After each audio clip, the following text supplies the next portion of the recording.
Ketahuilah wahai Muhammad bahwasanya kemuliaan seorang mukmin adalah sholatnya di malam hari atau qiyamul lail. Itu puncak kemuliaan seorang mukmin. Apapun yang kita inginkan kita bisa dapatkan di sholat malam itu. Dengan itu kita akan mendapatkan tadi istana tambahan di surga. Assalamualaikum warahmatullahi wabarakatuh. Halo sahabat semuanya. Pernahkah kita merasa bahwa dalam kesibukan sehari-hari ada ruang sunyi yang sebenarnya disiapkan Allah untuk kita mendekat kepadanya? Ruang itu hadir di saat orang-orang tidur terlelap, di saat dunia begitu hening, dan hanya kita yang berdiri dan sujud menghadap Allah dalam sholat tahajud. Hari ini kita akan belajar dari guru kita tercinta, Ustadz Khalid Basalamah, tentang 3 hal besar yang Allah janjikan bagi hamba yang rutin menunaikan tahajud, sesuatu yang tidak akan diberikan kepada selain mereka. Mari kita resapi bersama apa yang akan disampaikan oleh Ustadz Khalid Basalamah. Semoga hati kita semakin terpanggil untuk bangun di sepertiga malam terakhir demi meraih cinta Allah yang begitu luas. Penulis mengatakan di langkah cerdas ke-9 dari 80 langkah selamat dari api neraka, yaitu qiyamul lail, beliau mengatakan, saudaraku yang tercinta, cukuplah sebagai motivasi bagimu tak kala engkau mengetahui bahwa Jibril alaihissalam telah bersabda kepada Nabi kita Muhammad sallallahu alaihi wasallam, wa'lam anna syarafal mu'mini qiyamul lail wa izzihi istighna'u 'anil nas. Ya. Yang artinya, ketahuilah wahai Muhammad bahwasanya kemuliaan seorang mukmin adalah sholatnya di malam hari atau qiyamul lail. Itu puncak kemuliaan seorang mukmin. Kapan dia bisa hidupkan malamnya berdua dengan Tuhannya, dia sholat, ataupun dia berjamaah dengan pasangannya, misalnya dengan suaminya, dengan istrinya, dengan anak-anaknya, misalnya sama kerabatnya, atau seseorang sama sahabatnya, atau atasan sama bawahannya pada saat safar bersama misalnya. Maka itu kemuliaannya. Itu kemuliaannya, ya. Dan dikatakan serta harga diri seorang muslim itu ada pada kemandiriannya dari manusia. Kemandiriannya dari manusia, maksudnya tidak mengemis pada manusia. Lalu kata beliau, lebih daripada itu Nabi SAW berdoa atau mendoakan orang-orang yang melakukan qiyamul lail agar mendapatkan rahmat. Sebagaimana dalam sabda beliau, ya, dan ini termasuk menjadi motivasi yang besar agar setiap suami istri saling membantu, saling dukung-mendukung untuk sholat malam bersama. Kata Nabi SAW, rahimallahu rajulan qama minal layli fasalla. Semoga Allah merahmati seorang laki-laki yang bangun di malam hari untuk sholat. Wa aiqadha imra'atahu fasallat. Dia bangunkan istrinya lalu sholat juga. Fa'in abat nadhaha fi wajihal ma'. Kalau seandainya istrinya menolak, maka dia percikan sedikit air di wajahnya. Rahimallahu imra'atan qamat minal laili fasallat. Demikian pula semoga Allah merahmati seorang istri yang bangun di malam hari untuk solat. Wa aiqadhat zawjaha. Lalu dia bangunkan suaminya. Fa'in aba nadhahat fi wajihil ma'. Dan kalau suaminya nolak, sedikit dipercikkan air supaya dia mau bangun untuk sholat malam. Dan hadits ini sebagaimana sudah bisa lihat di footnote di bawah, footnote nomor 12 diriwayatkan Ahmad dan juga Abu Daud. Dan hadis ini disahihkan oleh Al-Albani dalam Sahihul Jami' nomor 3494. Jadi dari 2 buah dalil yang diangkat ini sudah jelas sekali bagaimana sebenarnya qiyamul lail itu memiliki keutamaan khusus, ya. Dan nanti akan panjang lebar kita jelaskan tentunya dalam rincian tambahnya akan kita tambahkan dalam syarah atau penjelasan daripada apa yang disampaikan oleh penulis di sini. Kemudian beliau mengangkat juga sabda Nabi SAW yang dalil yang ketiga, man istayqadha minal laili wa aikadha imra'atahu fa shallaya rak'ataini jami'an kutiba minadh dhakirin Allah katsiran wadh dhakirat. Ya. Ini lebih luar biasa lagi gitu kan. Hadits ini hadits yang diriwayatkan Abu Daud dan Hakim, dan hadits ini disahihkan oleh Albani dalam Sahih Jami' nomor 6030. Terjemahannya, bila seorang laki-laki, suami, terbangun di malam hari dan membangunkan istrinya, lalu keduanya sholat 2 rakaat bersama atau sholat bersama berjamaah, maka mereka atau malam tersebut keduanya akan dicatat sebagai atau ke dalam golongan laki-laki dan perempuan yang banyak berzikir kepada Allah. Ya, yang dipuji oleh Allah Subhanahu wa taala. Ya, jadi dalil-dalil ini yang diangkat oleh penulis untuk menjadi motivasi ya agar setiap muslim dan muslimah menghidupkan malamnya. Dalil yang pertama tadi tentang hadis Jibril, bagaimana beliau mengatakan kepada Nabi SAW, ketahuilah dan fahami baik-baik serta tanamkan kepada umatmu kalau kemuliaan seorang mukmin ada di sholat malamnya. Apapun yang kita inginkan kita bisa dapatkan di sholat malam itu. Kayak misalnya kita ingin dipenuhi hajat kita, berdoa kepada Allah Subhanahu Wa Taala bisa. Atau ya, kita ingin diselesaikan permasalahan yang sedang kita hadapi juga bisa. Ya.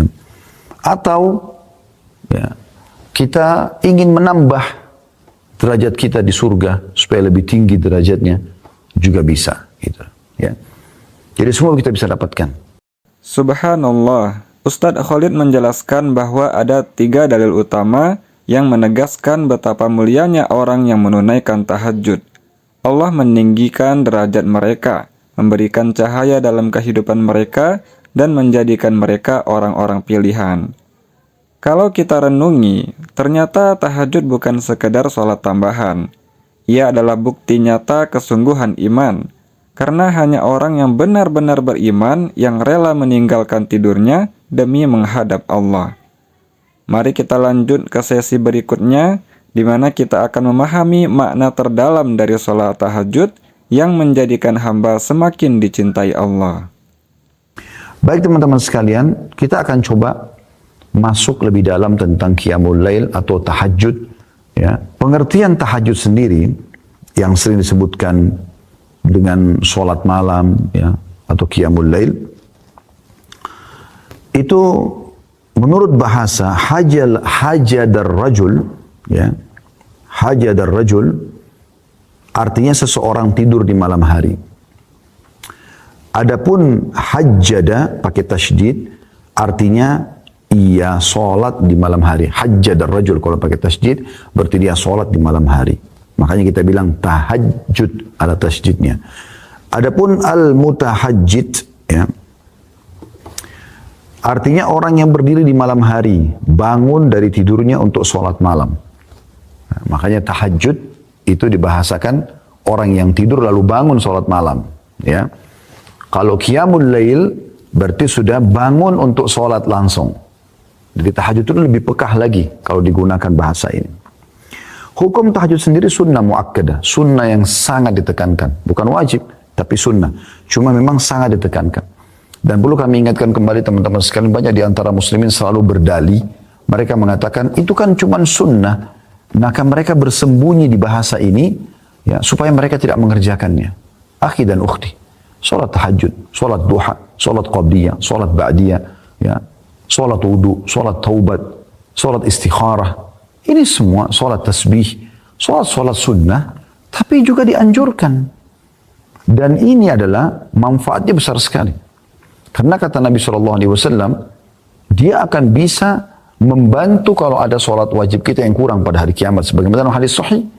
Kata Nabi SAW, awal amal dihisab hari kiamat bagi seseorang adalah solatnya. Kalau solatnya baik, maka beruntunglah dia. Ya. Dalam riwayat lain akan membantu amal-amal yang lain. Dan kalau kurang atau rusak, maka rugilah dia. Dalam riwayat lain akan mengganggu amal-amal yang lain. Lalu kata Nabi SAW adalah dalam riwayat lain ditambahkan juga, kalau seandainya amal solat wajibnya ada yang kurang, Allah Subhanahu Wa Taala berfirman kepada para malaikat, ya, lihat solat-solat sunnahnya. Kalau ada, sempurnakan sholat wajibnya. Sempurnakan sholat wajibnya. Jadi dia berfungsi untuk membantu sholat wajib.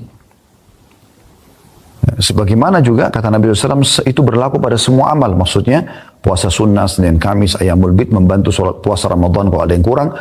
Sedekah yang kita keluarkan bisa membantu zakat, ya, umrah bisa membantu haji. Selain daripada itu juga ada hadis yang lain yang mulia sekali. Kata Nabi SAW, Allah SWT berfirman, La yazalu abdun yataqarrabu ilai bin nawafil hatta uhibbu. Seorang hamba terus dekatkan diri kepadaku dengan amal-amal sunnah. Kalau amal wajib sudah bukan pilihan. Amal sunnah ini memang pilihan. Tapi kalau seorang hamba, kata Allah SWT, terus mendekatkan diri kepadaku dengan amal-amal sunnah, hatta uhibbu. Sampai akhirnya aku mencintainya. Faiza ahbabtu kuntu lahu sam'u liyabsuru alladhi yasma'u bihi. Kalau aku sudah mencintai dia, aku akan menjadi pendengaran yang digunakan untuk mendengar. Maksudnya aku akan kontrol pendengaran dia sehingga tidak dengar kecuali yang baik saja gitu. Wa basaru alladhi yabsuru bihi, dan penglihatan yang digunakan untuk melihat, wa yaduhu alladhi yabtushu bihi, dan tangannya yang digunakan untuk menjama, wa rijulu yamshi alaihi, dan kaki yang digunakan untuk melangkah. Jadi banyak sekali manfaatnya. Jangan karena sunnah ya, kemudian semua amal sunnah nggak usah. Lalu sampai kapan Anda tidak mau kerjakan yang sunnah? Pertanyaan sederhana, kenapa? Dan kenapa haramkan diri dari sunnah seperti ini? Salat ini ditetapkan berdasarkan Al-Quran dan sunnah, ya, dan juga ijma' ulama. Ya. Berdalil dari firman Allah SWT dalam surah Furqan ayat 64, A'udzu billahi minasyaitonir rajim. Ini Allah memuji hamba-hambanya yang suka salat malam. Walladzina yabituna li rabbihim sujjadan wa qiyama. Termasuk hamba-hamba Allah ibadur rahman, hamba Allah yang maha pengasih, Allah yang maha pengasih, hamba-hamba pilihannya, itu kan? Itu adalah orang-orang yang melalui malam hari dengan bertahajud dan berdiri untuk Rabb mereka. Bertahajud dan berdiri untuk Rabb mereka. Ya. Masya Allah, salat tahajud bukan sekedar gerakan atau bacaan, tapi ia adalah momen penghambaan paling jujur. Saat kita bangun di malam hari, tidak ada yang melihat, tidak ada yang memuji kecuali Allah. Disinilah makna terdalam tahajud, menjadi tanda cinta antara hamba dengan Rabb-Nya. Nah, setelah memahami arti dari salat tahajud, mari kita masuk ke keutamaan tahajud yang pertama, yaitu tanda syukur kepada Allah. Kita akan masuk ke keutamaan yang pertama, ya, daripada salat malam itu sendiri. Kalau ini tanda hamba yang bersyukur. Karena ini contohkan oleh Nabi SAW. Tanda syukur kita kepada Allah, kita kerjakan sholat malam. Sebagaimana kita tahu orang kalau bersyukur, pasti akan ditambahkan nikmat oleh Allah Subhanahu Wa Taala. Dalam sebuah riwayat Bukhari Muslim dijelaskan bahwasanya Aisyah radhiyallahu anha pernah melihat Nabi SAW sholat malam panjang sekali. Dan karena beliau lamanya berdiri, sampai tumit beliau pecah-pecah. Ya. Kakinya pecah-pecah sallallahu alaihi wasallam. Maka Aisyah melihat, lalu Aisyah sedih. Aisyah mengatakan, ya Rasulullah, mengapa Anda melakukan hal ini? Padahal Allah telah mengampuni dosa Anda yang telah lalu maupun yang akan datang. Kenapa harus seperti ini? Sholat malam ya sholat malam aja, tapi gak usah sampai kaki pecah segala macam. Apa jawaban Nabi SAW? Afala uhibbu an akuna abdan syakura. Boleh nggak? Tidak bolehkah aku jika aku menjadi hamba yang banyak bersyukur? Kenapa Nabi SAW mengatakan, oh karena saya ingin, kenapa Nabi tidak mengatakan agar saya mendekatkan diri kepada Tuhan saya, agar doa saya diijabah? Kenapa Nabi nggak jawab itu? Kenapa Nabi SAW menjadikan alasan beliau sholat malam sampai kakinya pecah adalah agar menjadi hamba yang bersyukur? Berarti ada hubungannya sholat malam itu dengan bersyukur. Ya. Jangan teman-teman sekalian kita sholat malam justru hanya kalau ada masalah. Kan banyak orang begitu ya. Kapan dia sholat tahajud? Kalau penyakitnya nggak sembuh, kalau utangnya lagi melilit, kalau ada lagi masalah rumah tangganya, kalau ada lagi masalah sama orang, difitnah orang, dan segala macam. Baru dia sholat malam. Seakan-akan sholat malam itu hanya tempat pelarian untuk menyelesaikan hajat. Walaupun itu tidak disalahkan. Kalau lagi ada masalah Anda sholat malam, karena memang sholat malam, sebagaimana yang kita sebutkan, ya itu adalah waktu mustajab doa. Namun teman-teman, kita lebih diprioritaskan sholat malam bukan karena ada hajat, tapi karena ingin bersyukur kepada Allah. Nikmat Allah terlalu banyak. Coba teman-teman buka mata kita, ikutkan dengan buka hati nurani kita dan buka pikiran kita. Coba duduk sejenak di sekarang tempat Anda duduk ini. Perhatikan di sekitar Anda sekarang. Coba Anda sekarang ikuti pengajian ini, lihat di sekitar Anda. Yang sedang depan Anda meja, kursi, mungkin ada yang sedang di ruangan AC, Anda gunakan fasilitas komputer, dengarkan ceramah ini misalnya, atau handphone yang Anda pegang. Mungkin di dekat Anda, di meja Anda ada minuman, ada snack makanan sambil dengar pengajian, ya. Pakaian yang Anda pakai, anggota tubuh Anda yang masih sempurna, jari-jari bisa digerakkan, mata masih bisa melihat, telinga masih bisa mendengar, mulut masih bisa mengucap, ya. kemudian kaki Anda, anggota tubuh Anda masih berfungsi baik, oksigen yang bisa dihirup oleh hidung, mata yang masih bisa menangkap cahaya sehingga bisa terpantul untuk kita lihat sekarang apa yang ada di depan kita, telinga kita masih normal, masih bisa mendengarkan ya intonasi suara dan seterusnya. Ini aja teman-teman sudah luar biasa nikmat Allah. Luar biasa. Dan ini semua Allah kasih gratis. Makanya Allah berfirman dalam salah satu ayat dalam Al-Quran, A'udzubillahi minasyaitonirrajim, wa in ta'uddu ni'matallahi la tuhsuha. Kalau kalian mau coba-coba hitung nikmat Allah, kalian tidak akan mampu. Tidak akan mampu sama sekali. Berapa banyak orang teman-teman sekalian yang matanya sudah buta. Dia berharap bisa melihat langit ini, bumi ini. Anda dari lahir sampai sekarang, umur 20, 30, 40, 50 tahun, 60 tahun masih bisa gunakan mata Anda melihat. Tiap hari kita buka mata sudah bisa lihat semua. Warna-warni, ya, pemandangan, segala macam hal. Ini nikmat yang tidak bisa dihitung. Dan terlalu banyak nikmat Allah kalau kita ingin sebutkan. Terlalu banyak. Saya subhanallah tadi sebelum pengajian duduk sebentar duduk di atas meja sambil melihat di sekitar. Saya tidak tahu ada poin yang akan saya singgung di bahasan ini, tapi saya tiba-tiba merenung gitu. Bisa duduk, makan apa yang kita mau makan, minum yang kita mau minum, bisa ngobrol, bisa melihat, bisa mendengar. Nikmat Allah luar biasa gitu. Luar biasa. Dan memang nikmat ini jauh lebih banyak Allah berikan kepada hamba daripada cobaan. Cobaan datang sedikit sekali dalam hidup kita. Coba pertemukan teman-teman antara nikmat Allah yang melimpah dengan cobaan yang datang kepada hidup Anda. Anda akan temukan ini jomplang sekali antara langit dan bumi. Nikmat banyak sekali, cobaan sedikit sekali. Kita 1 tahun 365 hari nggak pernah sakit, ya, sehat. Tiba-tiba kita sakit, tahun depan seminggu, demam, flu. Mungkin Anda 40 tahun, 50 tahun selalu merasakan nikmat. Sekali Allah coba ujian dengan mungkin beberapa kali Anda sedikit lapar. Maka cobaan itu sedikit hanya untuk melihat hamba ini diuji. Terima nggak sih? Sebagaimana kalau nikmat saya berikan, maka mereka terima nggak kalau cobaan saya kasih? Alhamdulillah, tahajud adalah tanda syukur yang nyata. Orang yang bisa bangun malam berarti sadar bahwa nikmat hidup, nikmat iman, dan nikmat kesehatan adalah anugerah Allah. Maka ia gunakan nikmat itu untuk mendekat kepada Sang Pemberi nikmat. Dan Allah menjanjikan, siapa yang bersyukur, niscaya Allah akan menambah nikmat itu. Artinya, tahajud bukan hanya ibadah di malam hari, tapi juga pintu keberkahan bagi kehidupan di siang hari. Bagaimana menurut kalian? Pernahkah kalian merasa nikmat hidup bertambah ketika bisa istiqomah tahajud? Coba tulis cerita kalian di kolom komentar, siapa tahu bisa jadi inspirasi bagi saudara kita yang lain. Mari kita lanjut ke keutamaan berikutnya yang lebih dahsyat. Karena Allah bukan hanya menambah nikmat di dunia, tapi juga memberikan balasan besar di akhirat nanti. Kita masuk yang kedua keutamanya teman-teman. Salat malam merupakan penyebab kita masuk ke dalam surga. Hadits yang masyhur. Ya. Pada saat Nabi SAW pertama sekali tiba di Madinah, baru ketemu sama masyarakat muslim di Madinah, beliau langsung mengucapkan, Ya ayyuhan nas, hai sekalian manusia, afsyus salam, sebarkan salam. Selalu ucapkan Assalamualaikum warahmatullahi wabarakatuh. Kenal atau tidak kenal?